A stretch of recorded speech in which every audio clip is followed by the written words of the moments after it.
Okay, hello again. So now we're going to mix up some tones.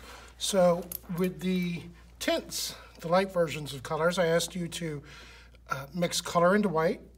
For the shades, I asked you to mix black into color, and that made colors darker.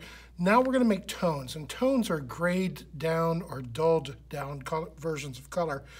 And so I had to use primary colors for the tints, secondary colors for the shades, and now I'm asking you to use tertiary colors for mixing these. So for tertiary colors, basically you want to use 2/3 of the first color in the name and 1/3 of the second. So 2/3 of yellow, 1/3 of green. Well, I've got a little bit of green here. I'm just going to go ahead and, for this one, you can go ahead and use the green right out of the tube.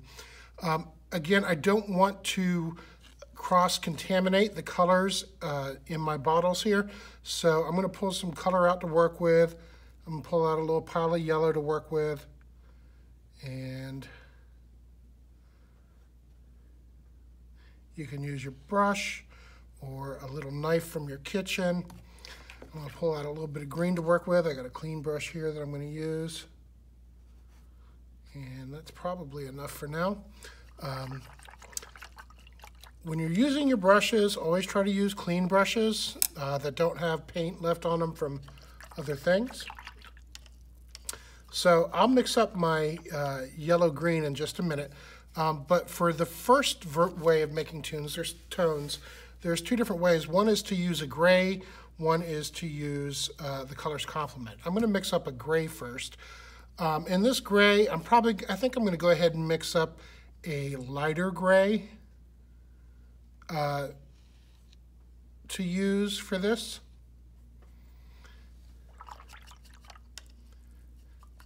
Then a darker gray. You can use whatever gray you want. Depends on the value you ultimately want. But I want you to be able to see the color reasonably well, so I'm not going to make a super dark gray here.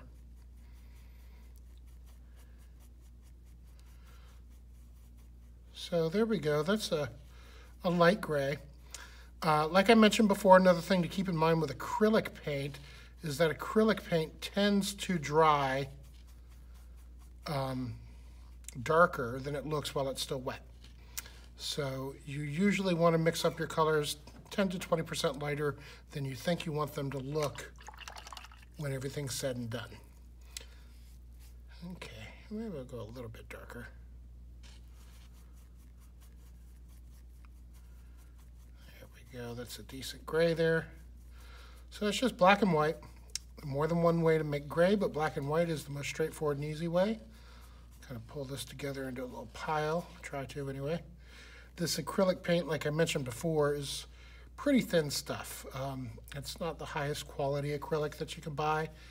It's very much a student grade, and the pigments aren't super strong, and it's a little bit watered down, but you can still make art with it, not a big deal.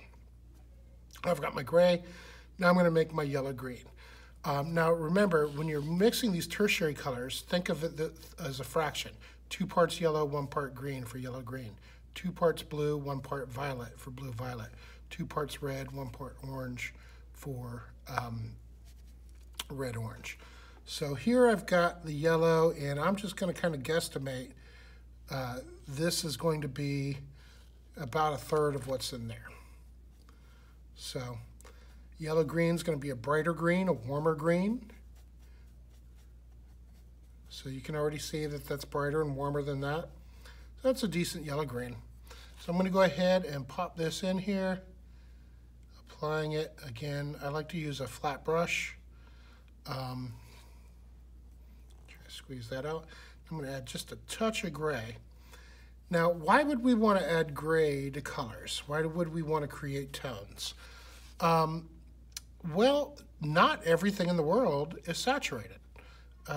If everything that you made in art was always super duper bright colors, that would wear on you after a while. It would just become too much to handle. It might look cool, and there's nothing that says you can't do that. But there's more to color than just the super saturated bright colors. So I'm getting a little bit more grayed down with each of these. Also, when you look at things naturally, most things aren't just, primary and secondary colors. Most things have a lot more nuance, and those nuance happens in the tones.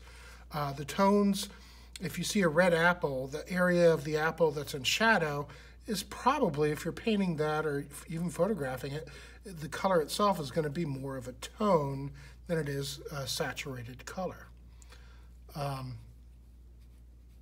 And so they're really important, especially in painting. They're really important to help the other colors look good. So kind of like if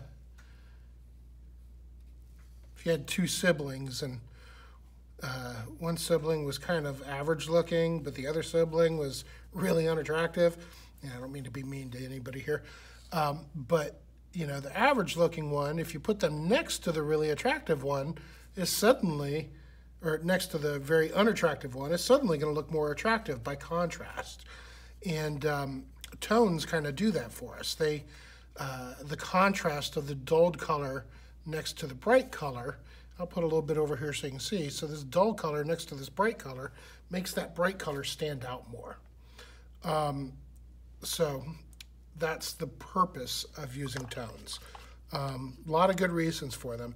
If we're going to learn a little something about Impressionism down the road, and you'll discover that Impressionists really use a lot of tones to help color stand out and to create vibrancy. So that's the point of that. So next I'm going to mix up a blue-violet. So I need, how many parts blue? 2 parts blue and 1 part violet. So I'm going to, or 1 part red, really is what it comes down to. I said 2 points yellow, 1 part green. It's really 2 yellow, 1 blue, but I had the green there. So for the blue-violet, I'm going to take out a good hunk of blue. And so that's 2 parts. And I'm going to add 1 part red for the blue-violet. And I'm going to actually go a touch easy on the red, because I learned when working with these paints the other day that this red's a pretty powerful pigment. So just maybe even a 1/4 part red for the blue-violet. So there's some blue-violet there, kind of a pretty color. Probably still have enough gray to work with over there in my pile.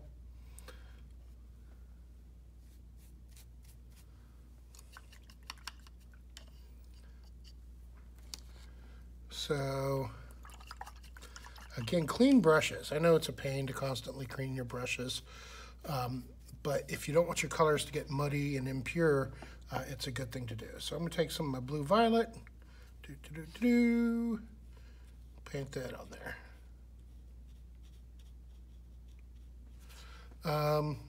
Get a little bit of gray to put in there.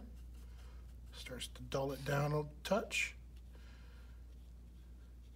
So color mixing. When students first start to learn painting, they tend to avoid mixing the color. I think partly because you don't have enough experience with it to really know what to expect. So you're not sure of enough of what you're doing to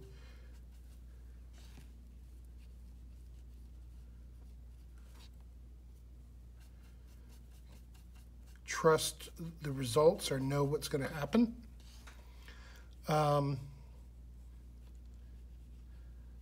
that's why we have these little exercises to kind of at least have some basis to start to build some experience before we do an actual painting. And I ask you to use tint shades and tones in your painting, and you're like, what is that? I don't know what he's talking about. How do you do that? Well, this gives us the opportunity to start to learn how to do that. So getting more and more dull, more gray, less saturated, more muted in the color. So there's this little scale, fully saturated to less saturated. Hue, intensity, and value. This refers to intensity. So the bright fully saturated color is more intense, the duller color is less intense. So in that HIV acronym, hue, intensity, and value, tones refer to intensity. Tints and shades are affecting the value. Hue is just the name of the color. So whatever color you're using, that's the hue that you're using. And you can make your colors lighter or darker or more and less intense. And that's really a core thing to understand. I'm going to go ahead and mix up some red-orange. So to do that, I'm going to need about 2 parts red to 1 part yellow. So I'll get out a hunk of red. 1, 2, 2/3 red. Look how this water turns gray now that I've got all these different colors mixed in it. That's what happens. Your colors will turn gray or kind of brownish muddy when you mix too many colors together. So that's why you don't want to cross-contaminate. So there's 2 parts red, 1 part yellow. That should be enough to make kind of a red-orange. And that's still pretty red because this pigment's pretty strong.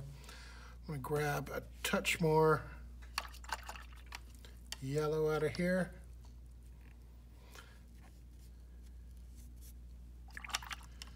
Again, I really don't want to get other colors in my paint. Put a little more yellow in there. Reminder, I like to lay my brushes down and not just leave them sitting in there. So I can, there we go, that's a better red-orange. So I can not ruin my brushes. So there's the red-orange, fully saturated, full chroma. Chroma means color. I think I need a little more gray. I used up most of that. I'll do a quick gray mix here. A little bit of white.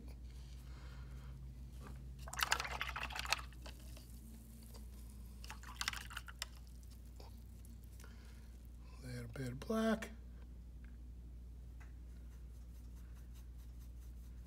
There we go. There's another little pile of gray to work with. Now you really get into painting, you'll mix your colors with what's called a palette knife, which is almost looks like a butter knife, but it's more flexible.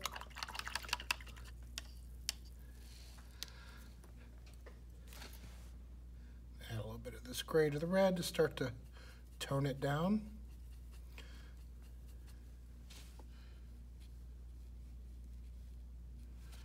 Another little thing, just something to know about paint. Usually adding white to paint will make it more opaque. Opaque means light doesn't pass through it as easily, so it's more solid colored. Some colors, usually almost always with yellows, tend to be more naturally translucent, meaning light will pass through it and bounce off behind it a little bit more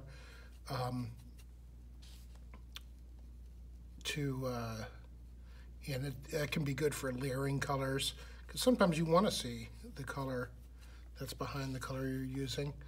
Sometimes you just want something really solid and clean.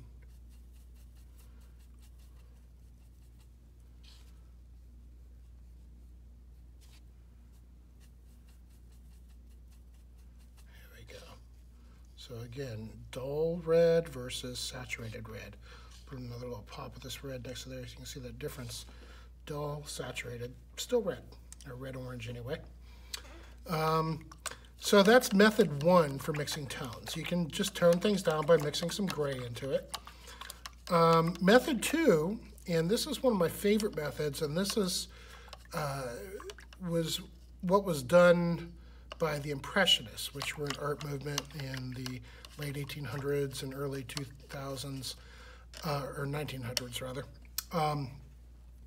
where artists were really seeking to capture the quality of light and how light changed and affected color in their work. And they used a lot of complementary color sets to make contrast. So if you took your notes the other day like you were supposed to, you know that yellow and violet are a complementary color set, blue and orange are a complementary color set, red and green. Those are the standard sets. when you work on the color wheel, there are other sets you can put together, but these are the standard ones. So I'm going to start.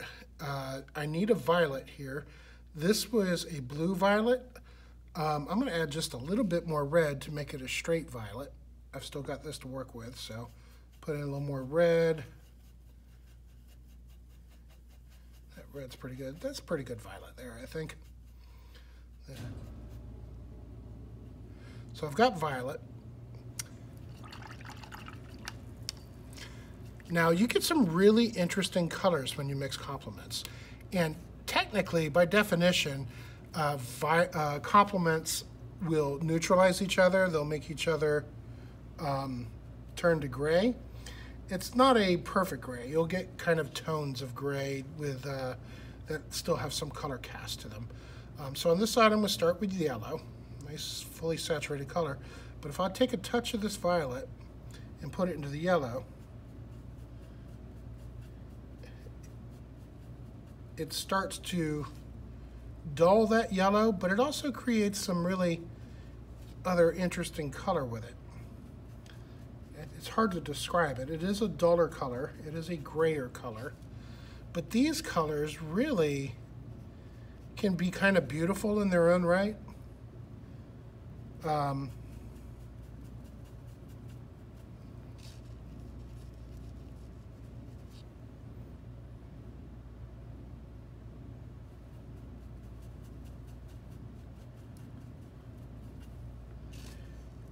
they can be pretty cool to work with.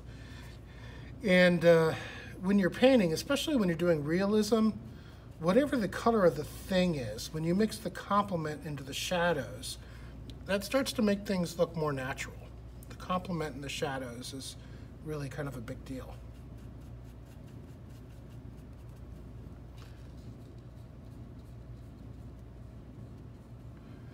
Now again, you don't have to do this right on the worksheets. You can do this on regular paper.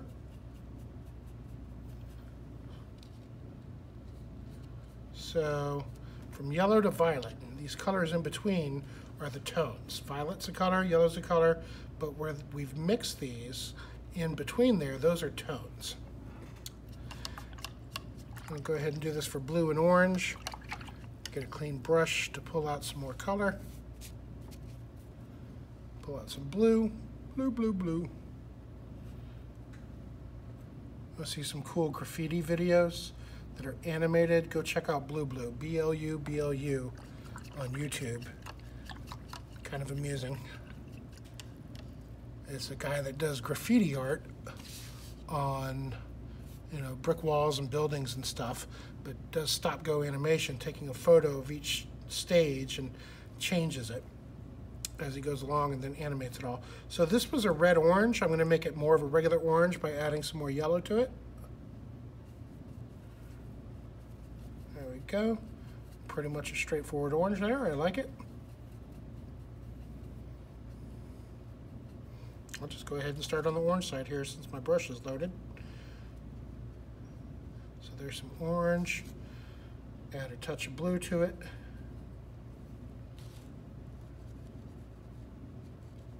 A little more blue.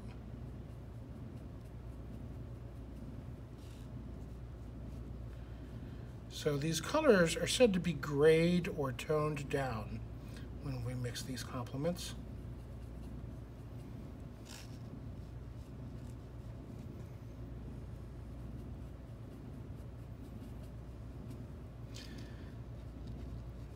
Notice I didn't have any brown in this kit, but if you mix blue and orange, a lot of times you can get a pretty workable brown. So if you need to use brown in any of your painting projects, mix some blue and orange to get there. Get this a little bit bluer here.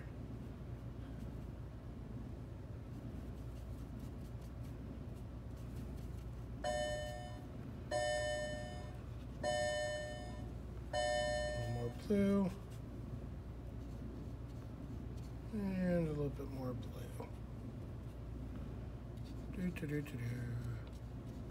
All right, complements, blue and orange, and these colors in between are tones. Last but not least, I'm going to do a green and a red.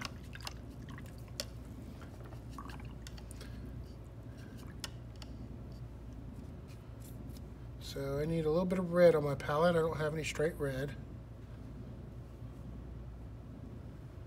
That's probably enough to work with. This green's mostly used up over here. You can mix a green, or since there's just this one time, we can maybe just take the green straight out of here. There we go. There's the green.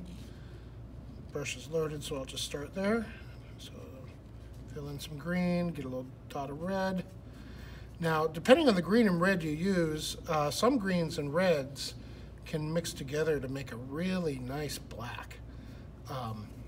Depends on the pigment. Depends if you buy paint in the store, a color called Viridian green mixed with alizarin crimson makes a beautiful black for mixing into other colors to create shades.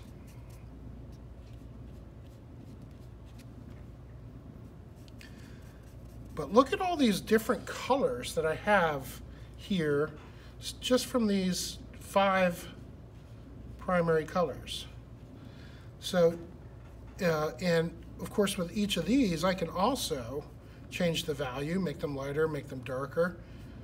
So from just these, I mean, there's really, 4 colors in black and white here. From just that, you can really make a whole lot more color and range of color than you probably realized. You don't need to have 20 different color paints to work with to create a painting.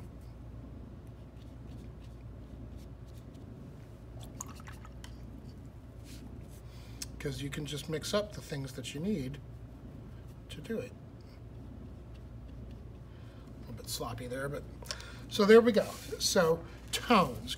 Tones are grayed down versions of a color.